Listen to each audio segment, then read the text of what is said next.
وَأَبْشِرُوا فَإِنَّ الْقُرْآنَ طَرَفُهُ بِأَيْدِيكُمْ وَطَرَفُهُ عِنْدَ اللَّهِ. Have the glad tidings, because the Quran has two ends. One with Allah subhanahu wa ta'ala, and one is in your hands. Whoever holds fast to it, he would never be led astray. The Prophet ﷺ, another thing, the Prophet ﷺ said, فَإِنَّهُ مَنْ يَعِشْ مِنْكُمْ فَسَيَرَى اخْتِلَافًا كَثِيرًا. Whoever lives among you, he would find so many differences, so many disagreements. Right? So he said that, ﷺ. Then what should people do? He said, here's the cure. فَعَلَيْكُمْ بِسُنَّتِي وَسُنَّةِ الْخُلَفَاءِ الرَّاشِدِينَ الْمَهْدِيِّينَ مِنْ بَعْدِي عَضُّوا عَلَيْهَا بِالنَّوَاجِذِ وَإِيَّاكُمْ وَمُحْدَثَاتِ الْأُمُورِ فَإِنَّ كُلَّ مُحْدَثَةٍ بِدْعَةٍ. This is the authentic hadith where the Prophet ﷺ said, then as a result of the differences and the disagreements and so on, what to do then in this case? فَعَلَيْكُمْ بِسُنَّتِي. Stay on my sunnah. Stay on my way. The way of the Prophet ﷺ is the final messenger to Allah. Stay on his way, and وَسُنَّةِ الْخُلَفَاءِ الرَّاشِدِينَ الْمَهْدِيِّينَ مِنْ بَعْدِي, and the way of the rightly guided Khalifa after me, Abu Bakr, Umar, Uthman, and Ali, radiallahu anhum. عَضُّوا عَلَيْهَا بِالنَّوَاجِذِ. Bite on it with your molar teeth. And beware from the newly invented matters in the religion, because every new invented matter is astray, and the astray is the half. These statements, right, whether it goes by our desires or not, it doesn't matter. This is wahy. This is revelation from Allah. So you can say this, that the sunnah of the Prophet ﷺ, the way of the Prophet ﷺ, is like Safinat Nuh, it's like the Ark of Nuh, at the time of Nuh alayhi salam. This is what Imam Malik, rahimahullah, he said. A sunnah is Safinat Nuh. The sunnah of the Prophet ﷺ is like the Ark of Nuh. Man rakibaha naja, wa man lam yarkabha halak. Whoever rides on it, he will be saved. Whoever is not on it, he is destroyed. Right? When we recite the verses that talks about the story of Nuh alayhi salam, and we know all of this, and the Ark of Nuh and so on, how many of us pondered over this, the way Imam Malik rahimahullah, he pondered over these verses? There is a test for every nation. Something that will be the saving thing for every nation. It was the Ark of Nuh at the time of Nuh alayhi salam. And for the final message till the Day of Judgment is to follow the way of the Prophet ﷺ and to be on it. Right? The Sunnah, we don't mean by the Sunnah is only the recommended acts. It's a way of life. That we follow the Prophet ﷺ in all of our affairs. Can we do that? Is it something real? Can it happen? Can we really know the ways of the Prophet ﷺ in every single thing in our life? Yes, of course. Everything is saved. But the problem is our deficiencies, that we don't refer everything back to the Book of Allah and to the way of the Prophet ﷺ. If we go and refer everything back to the Quran and to the Sunnah of the Prophet ﷺ, things definitely will be, many of the things that we disagree about will be eliminated. Right? So this is a must. Right? So following the way of the Prophet ﷺ, and this again is the etiquette of disagreement. Because Allah subhanahu wa ta'ala says, فَإِن تَنَزَعْتُمْ فِي شَيْءٍ فَرُدُّوهُ إِلَى اللَّهِ وَرَسُولِهِ. If you differ among one another in a matter, then refer it back to Allah and His Messenger, sallallahu alaihi wasallam. And I would like to share this with you, a very important principle in our life. The religion of Islam is so easy, very easy to comprehend.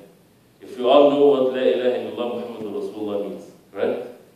If you're not able to refer every single thing in your life, no exception whatsoever, if you cannot refer it back to La ilaha illallah Muhammadur Rasulullah, then there's something not right in what we're doing.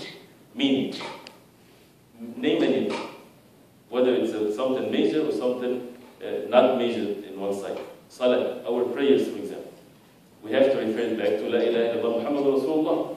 We pray for the sake of Allah. We do not worship none but Allah subhanahu wa ta'ala. How do we pray? According to the way of the Prophet sallallahu alaihi wasallam.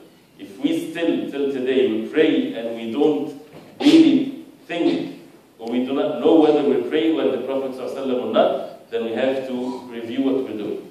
We have to take it upon ourselves that we will learn how to make our salat to the best of our ability, exactly the same way of the Prophet ﷺ, because this religion is about the tawheed, oneness of all things.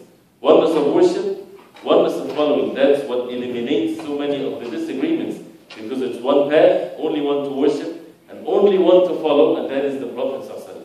The only man on the face of earth that Allah subhanahu wa ta'ala perfected him as a human being, not as anything anything but the human beings, which means he had the desires of the human beings, he had what human beings they have, but Allah subhanahu wa ta'ala perfected him and made them the example for every human being to follow.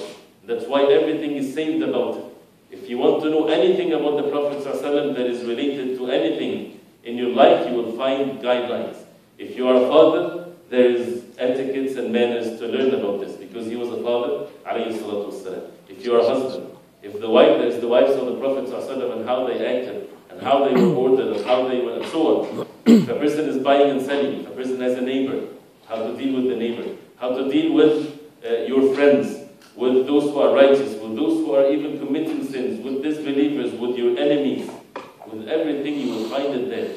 Nothing is missing. Even going to the bathroom, there is something has been saved for us, how to even do it. Right?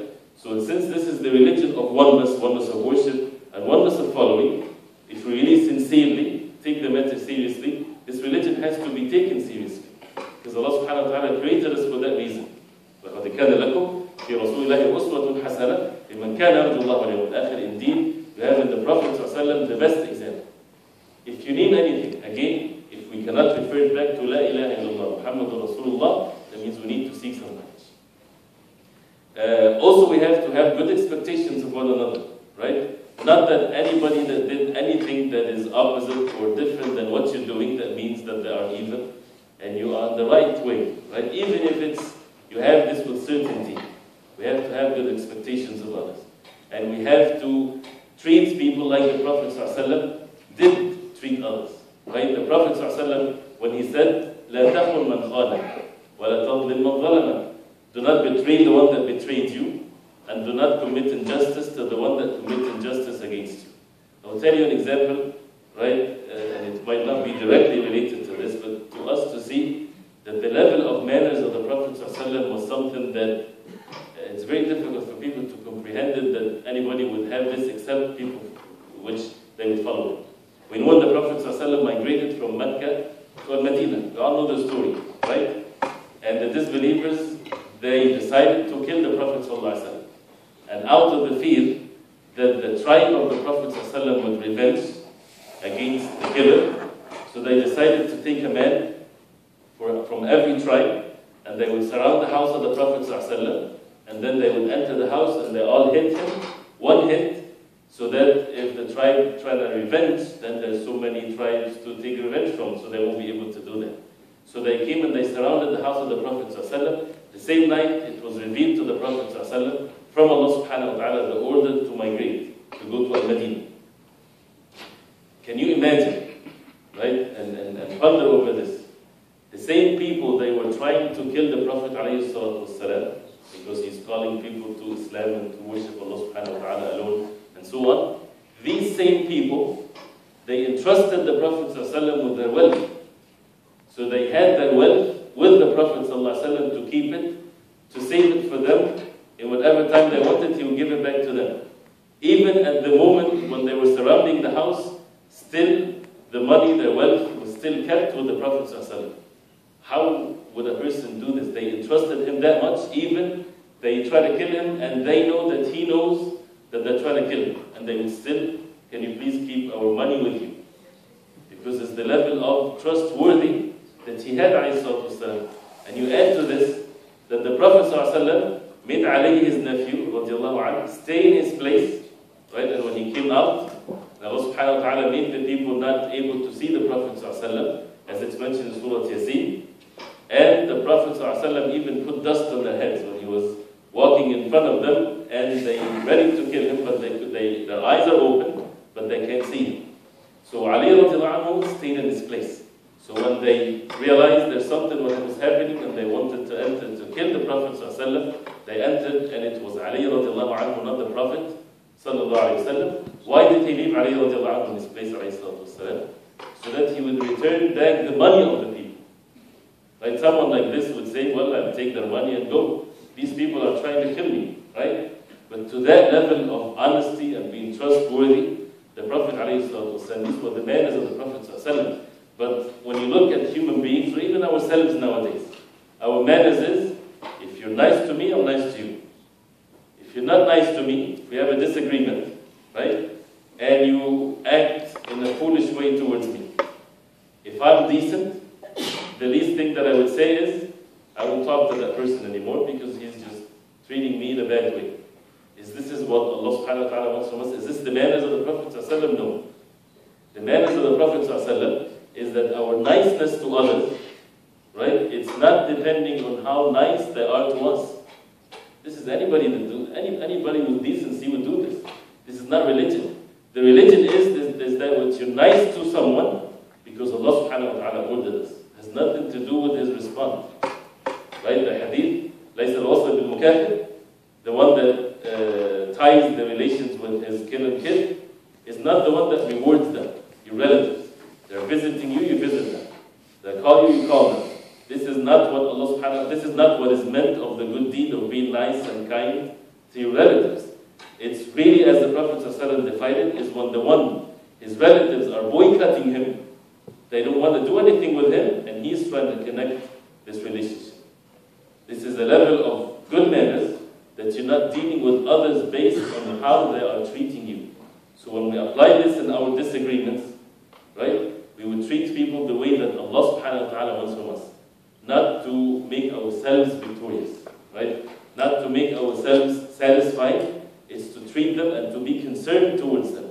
So one of these means to have the etiquettes of disagreements is that the person that has to have the concern in his heart, the concern towards every Muslim.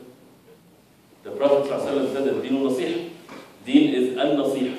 What's al-Nasiha? It's not advice. Al-Nasiha is the concern in your heart towards the subject of al-Nasiha. You're concerned. They used to take the pledge of al-Islam from people when they come and say La ilaha illallah Muhammadur Rasulullah, and they would take the pledge right there at that moment, وَالنُّصْحِ لِكُلِّ Muslim, and to have the concern towards every Muslim. Right? Where is that in our hearts today? But if this is present in the hearts, then the person will be concerned, how can I be of any form of benefit, even to the one that I disagree with. Imam Shafi'i rahimahullah also, when he had a debate with someone, and he held his hand and he said, can we disagree and still be brothers for the sake of Allah? Why does it have to go against one another? You can disagree, but you still, if you're still within the boundary of the brotherhood, that means the brotherhood has to be observed. So as long as it's a valid disagreement. But once it comes to matters that is matters of belief and disbelief and so on, it doesn't mean that you would still, even if it's matter of belief or disbelief, we're ordered to be just. We're not ordered to be unjust whatsoever. There's no case whatsoever that is valid for us to commit injustices. There's no way. Allah subhanahu wa ta'ala says, إِنِّي حَرَمْتُ الظُّلْمَ عَلَى نَفْسِي وَجَعَلْتُ بَيْنَكُمْ مُحَرَّمًا فَلَا تَظْلَمُوا. That I forbade dhulm, injustice against myself, and I made it among you forbidden. So do not commit injustice towards one another. What do others want from us? The least is that, imagine that people would treat one another with anything but not injustice. Wouldn't the world be a better one? This is what the deen of Islam is. The extra is to be kind, is to have mercy towards one another, mashallah. This is a good thing. But the minimum requirement, that it's not permissible below that whatsoever, that you are just, that you are fair with others, that you would treat others the way that you would want for yourself to be treated, and so on. Right? So these are basically some of the manners, right? And to have the good expectations, to stay away from envy, to understand the reality of what are we basically disagreeing among one another with. If we talk about matters of the religion, we know that as Muslims, there are so many different groups and splits and so on. How to deal with this? The very relevant one is when people following different madhahib and so on. Right? How can we do this? Imam Ahmad rahimahullah, he used to take the opinion, right, that if somebody has a bleeding nose, right, blood comes out, his salah is not valid. Right? He has to make wudu. Right? Whether this is the right opinion or not, it's not the subject. But this is his opinion. Right? So someone asked him, if the imam leading the salah, this happened to him and he continued the salah. He did not go make wudu. Would I pray behind him? Right? What would you say if you had this opinion? You would say no. The answer of Imam Ahmad was, and if Imam Malik was praying, you think I won't pray behind him? Imam Malik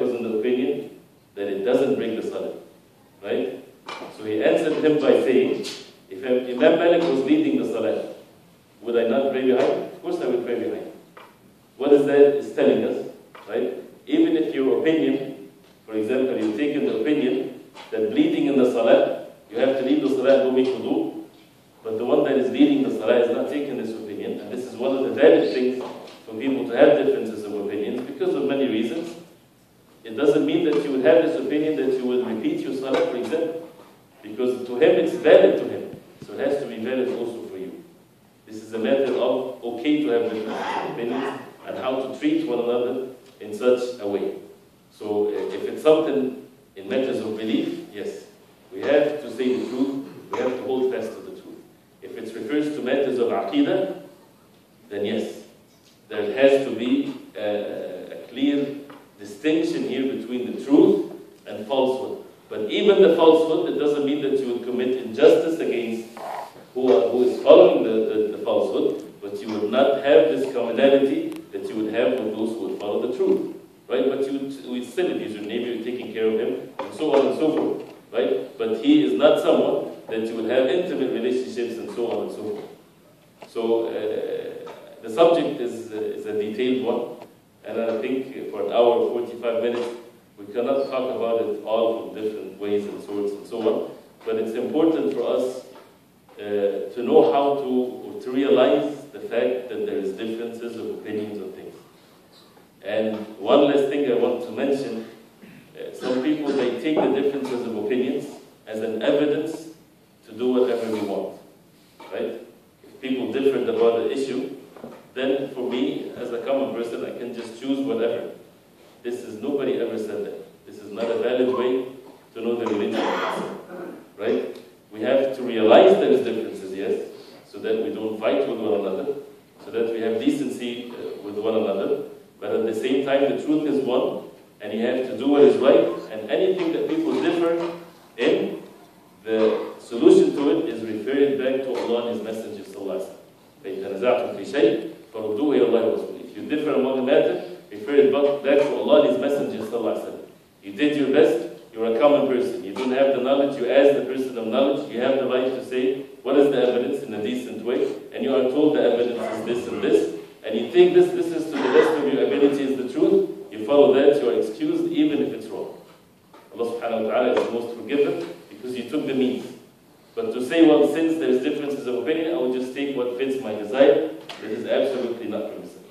So what really matters is to observe that there is differences of opinion, so people have to still live with one another, they have to observe decency with one another, they don't have to be enemies to one another, because Allah subhanahu wa ta'ala created us different, and as a result of that, our understandings are different, our levels are different, so we have to live with each other with this level of differences, as long as the principles and the foundations are the same. If we differ in matters that are branches of matters of knowledge, then this is valuable. If you have any questions, I know with the questions things can be much clearer. So please go ahead and want to weigh with them. Do we have a piece of paper?